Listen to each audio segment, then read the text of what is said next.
je me suis posé la question si est-ce que les animaux ont toujours joué joué un rôle important dans, par exemple, ton processus de création. Ce qui est le fun, c'est tourner avec des chiens. Le chien l'aurions probablement mangé. Bon. Premièrement, c'est le nom de Chantal Franck quand elle chantait. Mulot! Mulot! Ah oui! Alors, puis là, toi, tu étais déguisé, évidemment, avec Moi, j'étais l'animateur. Je faisais pas un des méchants loups qui tournaient autour. J'étais l'animateur. C'est vrai. Puis Mulot vient d'un mélange de la chanteuse Minot, qui chantait Mes mocassins, les tiens, et de Lio, qui était une autre chanteuse française qui chantait des chansons niaiseuses de français. Puis on avait... Mais t'es un gros méchant loup, évidemment. T'es un gros méchant loup. Ouais. Bon, la voix du berger allemand de Rex dans Bonjour la police. Bonjour. C'est ça, voilà. Qui était plus intelligent que les deux policiers. C'est ça la joke. Il y a deux polices, alors on est avec nous et le chien. Bonjour Rex. Bonjour. Mais moi, juste, parce que tu as une voix particulière, évidemment, Guy a une voix très nasillarde, ça, Bruno, Yves a une voix... Ben, une voix claire. Une voix claire. Reconnaissable, en tout cas. Puis dans les quatre, tu avais la voix la plus... On t'utilisait beaucoup pour ça, faire des voix à l'américaine aussi. Des voix d'animateurs. D'animateurs de radio. Oh ben. Mais moi, c'est... Toi, t'aimais chanter aussi. Toi, t'avais un fond de plaisir. Moi, je suis un chanteur frustré. Ouais. Je suis un musicien frustré. Ouais. Mais on va y revenir, ça te dérange pas de chanter. Écoute, non, c'est juste parce que... Ouais, c'est comme tu t'es trop vite, là. Non, t'as-tu dit qu'on va chanter? Non, on a chanté tantôt, on chantera pas là. Mais on peut chanter, mais ensuite, tu l'as déjà fait, c'est le chien l'aurions probablement mangé. Oui, ça, c'est un... Le chien l'aurions probablement mangé. Bon, je sais pas si tu le sais, mais en tant que vétérinaire, je l'ai déjà dit en clinique. Là, on voit des patients, des fois, ils ont mangé la petite culotte, puis finalement, c'est pas la petite culotte de la madame, c'est la maîtresse. Des affaires de même.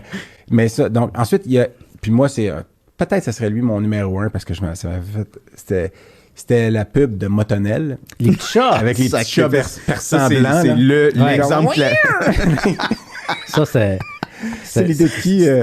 Je sais pas. Écoute, l'idée de qui? Ne vous rappelez pas, hein? Non, nous autres, Comment ça marchait, votre processus de création? C'est très collectif. C'est beaucoup... Bon, c'est du brainstorming. On commençait toujours par une réunion de brainstorming. On est toute la gang, on sort des idées. Autour d'une table? Dans quel genre de setting vous étiez? Autour d'une chaise.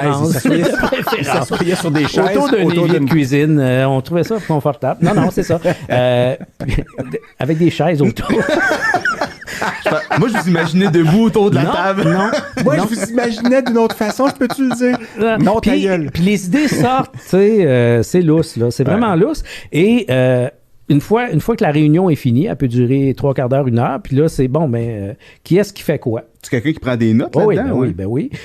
Puis c'est vraiment, regarde, l'affaire de la pub de papier toilette, je vais la faire, ça me tente. Puis ça veut pas dire que c'est moi qui y a pensé, mais ça veut dire que je vois quelque chose, c'est moi qui va la pousser à terme, mais en fait au premier terme. Parce qu'une fois qu'on se retrouve autour d'une table et qu'on se lit les textes, après ça, ils ont comme un deuxième spin. Parce que moi, je vais te lire mon texte de « Mettons que c'est les chats », mais c'est pas moi qui ai écrit ça de mémoire, mais mettons que c'est les chats. Puis toi, tu fais passe-moi là, j'ai des idées. J'ai une idée du monde qui vont dire des affaires. OK, regarde, fais-le, puis on se revoit la semaine prochaine. C'était vraiment comme ça. Ça prenait, mettons, combien de temps pour qu'un sketch devienne mature puis prêt à être... Écoute, des fois, la première version c'était la bonne. Puis des fois, tu vas faire 8 versions, puis à un moment donné, il y a quelqu'un qui va dire « Hey, finalement, c'est plate. » Puis tout le monde fait « Ouais, je pense que c'est clair. » Puis là, elle passe à la trappe, puis... Scratch. C'est fini. Ouais. Mais est-ce que vous avez des archives de tous ces trucs-là que vous n'avez pas fait? Non. Mais des fois, le truc aussi, ça c'est drôle. Tu lis, mettons que tu es dans une réunion parce que on se lisait des textes à tour de rôle.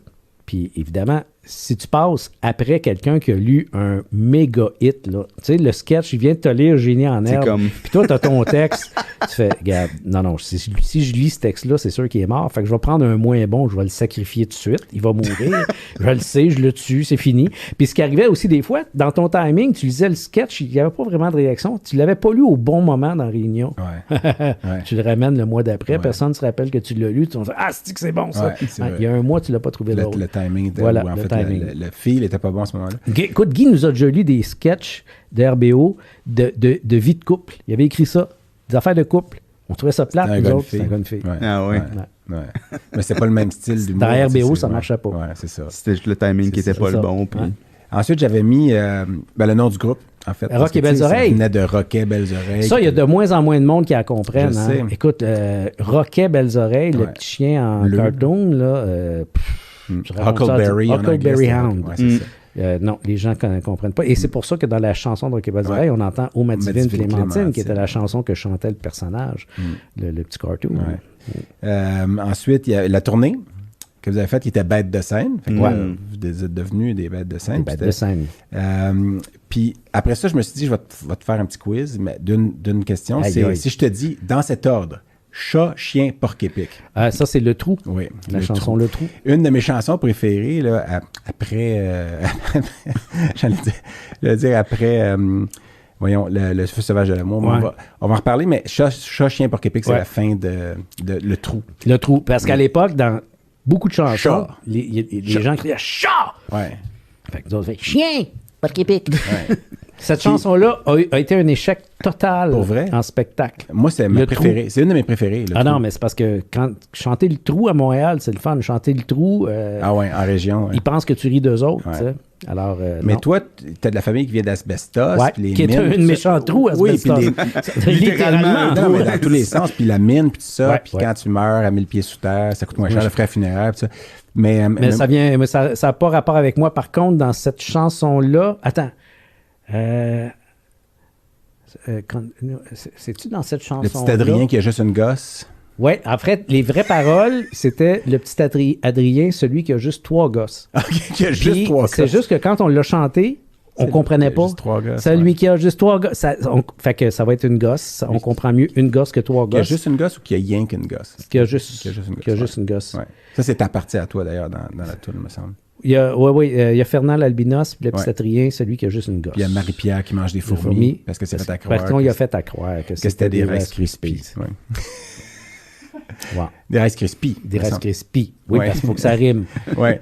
Ensuite, il y a... je suis rendu à numéro 8. Oui. Il y a, bon, j'ai ouvert les guillemets, de bœuf, de porc, de gros chien sale. Bon, évidemment, Ça, c'est Bonjour la police. c'est dans Bonjour la police. Puis le 9, j'ai mis... Ah, ben en fait, ça n'a pas rapport avec RBO, le 9, je me suis fourré là. Non, c'est Dans juste l'affaire que du groupe je sais sanguin, que- là, mais ça donnait... ça- Non, c'est que tu as fait... Ta blonde travaille dans le doublage. Oui. Tes fils travaillent en langue aussi, je pense. C'est en traducteur tous les deux. traducteur. Puis tu as fait du doublage Oui, pour... un peu, pas beaucoup. Non, mais au moins 2 affaires où tu étais un animal. Ça se peut. Dont dans La Belle et le Clochard, tu faisais... Non, je faisais dans La Belle et le Clochard 2, pas le 1, parce que le 1, il est sorti, on n'était peut-être même pas né personne. Dans le 2, je faisais le gardien de la fourrière. Ah, tu fais... Celui- en tout cas, ça a rapport avec les chiens. Oui, celui qui capturait les chiens OK. pour les embarquer. OK. Je me rappelle bien, je parlais comme ça. Ça, si je me rappelle bien, c'est parce que ces voix-là, là, Ouais. d'ailleurs, il faut que je dise que quand tu es avec Puce, après tout ça, moi, c'est la fois où, parce que quand je t'avais en consultation, j'étais sérieux, puis j'étais comme, bon, mais c'est un client, puis il vient, il paye des sous pour qu'on soigne son chien, on va faire. Mais c'est une fois, j'étais dans la salle de traitement, qui est la salle où est-ce que tu rentres par les portes de... Puis tu m'avais reconnu de dos, je pense, puis j'étais à genoux à terre, probablement en train de faire un toucher rectal sur un chien. Puis là, Probablement. Ben fort oui, la probablement. routine, quoi. Puis t'avais dit, tu m'avais reconnu, puis t'avais dit, avec la voix genre, Docteur Delormier! Puis là, moi, je m'étais- Exactement, mais je m'étais pas retourné dessus, j'avais dit, on dirait une voix de gars de Rock et Belles Quelle Oreilles, tu sais. épais, hein? Puis c'est ça. Juste, puis là, je me reviens, puis c'était toi, je suis comme, ah ben, c'est ça. Ça, j'avais trouvé ça. En tout cas, ça avait fait ma semaine, puis peut-être même oui. plus. Là. Ben, enfin, ça s'est rendu jusqu'à aujourd'hui. Ouais, ça, non, quand mais même. je m'en rappelle, en fait, de la voix de Vladimir, avec une voix de moron. Là. D'accord. Mais, donc, ta voix... donc, Oui. puis t'as fait aussi un chien dans Comme des bêtes, qui est The Secret Life of Pets. C'était lequel? Ah, non, c'était Non, pas un c'était- non, chien c'était pas que un je chien, c'était faisais, une c'était petite une bébête, espèce c'était de un cochon hamster, d'Inde, je un cochon pense. d'Inde. Ah Ouais, oui, cochon qui d'Inde. se promène dans les conduits. Ouais, Puis mais qui... écoute, c'est l'affaire la plus weird que j'ai fait en doublage parce qu'il parle à peu près pas. Tout ce qu'il fait, c'est « Oui! »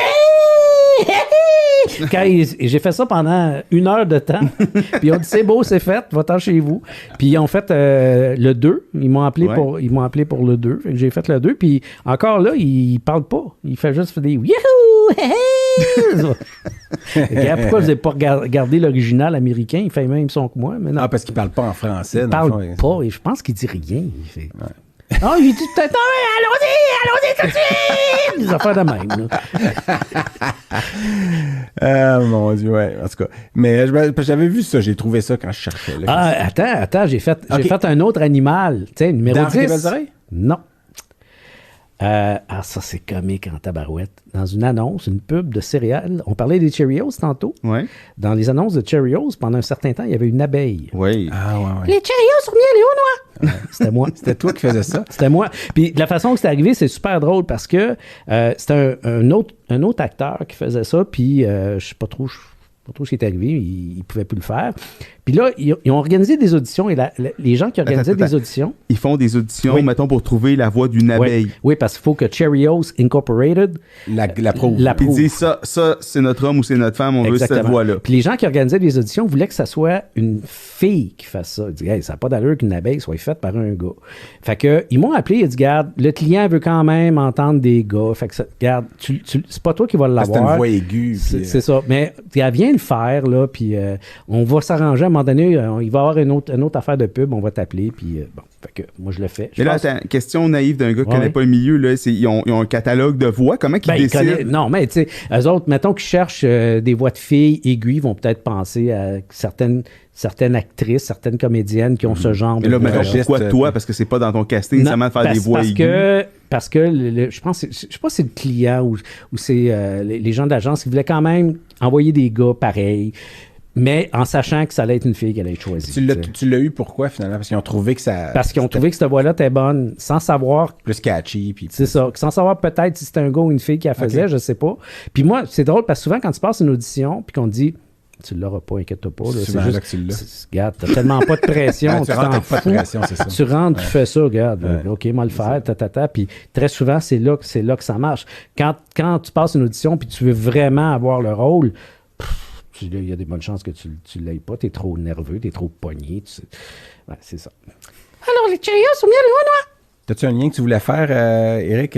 Cheerios? Ben, pas avec les Cheerios, mais moi, j'ai... mais on va saluer Scott. On a un ami commun vétérinaire qui, lui, traite les abeilles. C'est un vétérinaire qui est au Nouveau-Brunswick. Wow! Scott, que j'ai toujours appelé Scrot.